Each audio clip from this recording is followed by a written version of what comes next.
Hello, this is David, competitive swimmer and sports nutritionist, and in this video I'm going to be conducting a technical analysis of my 100 metre freestyle race at the Etwall Eagles Masters Open Swim Meet 2022. As always, if you would hit the like button and subscribe, I would very much appreciate it, as it really does help me to grow my channel. But otherwise, without any further ado, let's dive right into today's analysis. While somebody was swimming? No, I think, yeah. He was trying to sneak a look at the times on the Oh, just like he did. So speaking of dives, very first tip is to not fall in the water as you are getting on the blocks.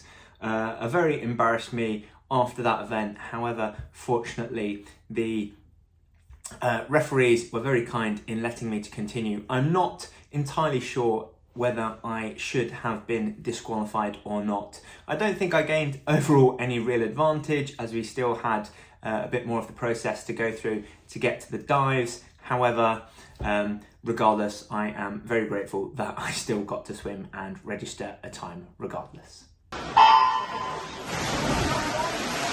Yeah, wasn't taking any chances that time. But in all seriousness, looking at the dive that actually counted at the start of the race that went to plan, shall we say, it's very difficult to get a good start off of those blocks. Firstly, because it's a completely flat block with no fin at the back, as you get with some of the higher standard pools, such as at Ponds Forge. Meaning it's really difficult to get as good a push off into the water, meaning that your speed on entry to the water is a lot lower, resulting in a slower time. So that's one thing. And similarly as well, the block is a little bit lower down, so it's closer to the water again,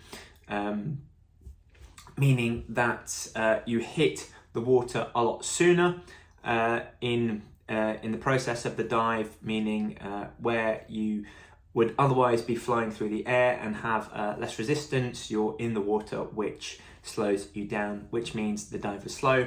However, regardless, the dive went well. Normally, in order to combat that lack of fin, I opted for a 2 feet together dive as opposed to the traditional track start, which obviously in that first dive where I fell into the water, that was because I put too much body weight forward, resulting in me falling in. But on the second time I got it right, was obviously a little bit more hesitant in that regard as to not fall in the second time around.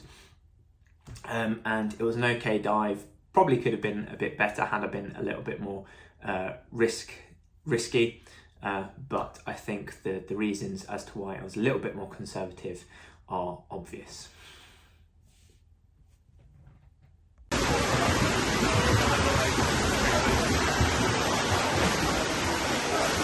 Looking now at the race as a whole, and I'm a little bit unsure as to what to think as to the overall performance, coming in with a time of 1:06.44 seconds. It's a second off of the time that I swam a year ago in this pool, so from that perspective it's really good. However, based on the results that I've been getting over the rest of this year, part of me feels that I could have gone a little bit faster in that respect. And similarly, the thing that's also leading me to think that is that I went out rather conservative in this 100, holding back a little bit to ensure that I didn't hit the wall on the final 25 and deaccelerating sharply. And therefore, I think that there was probably a little bit more in the tank to give over the whole race, which would have resulted in me achieving a faster time. However, that's one to try and put right in practice as to what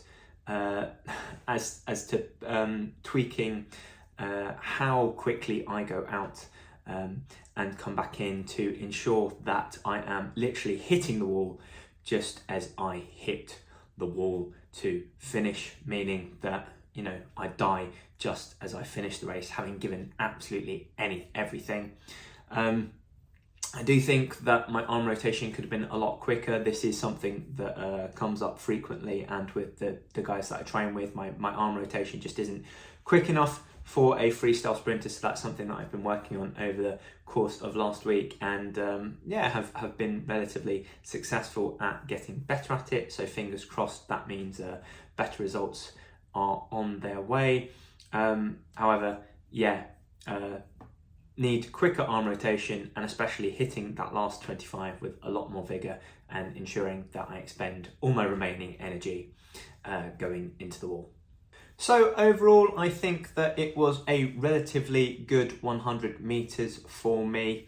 I can't be too upset with knocking pretty much a second off the time that I swam last year, regardless of whether I thought I could go faster or not, because progress is all that one can ask for as a sports person. Again, on the 15 meters freestyle, apologies, no footage of that. However, knocked off about 0.2 of a second. So again, progress there, which I'm relatively happy with. A not so good 50 fly, being a lot slower this time around, despite my personal best just 2 weeks ago. Largely the reason being is a pretty poor turn at the 25 meter mark. However, I think 2 improvements out of 3 from the previous year makes for a successful gala. So overall, very happy with my swims. So that is it for this video, and if you've enjoyed it, just a reminder to hit the like button, and similarly to subscribe to my channel for many more swimming adventures. Otherwise, if you are looking for a little bit of extra help when it comes to improving your eating habits, head on over to westcough.com to see the range of ways in which I can support you with your nutrition and thereby fuel your physical development. Finally, I've been Dave Westcough. Thank you for watching, and I'll see you again next time.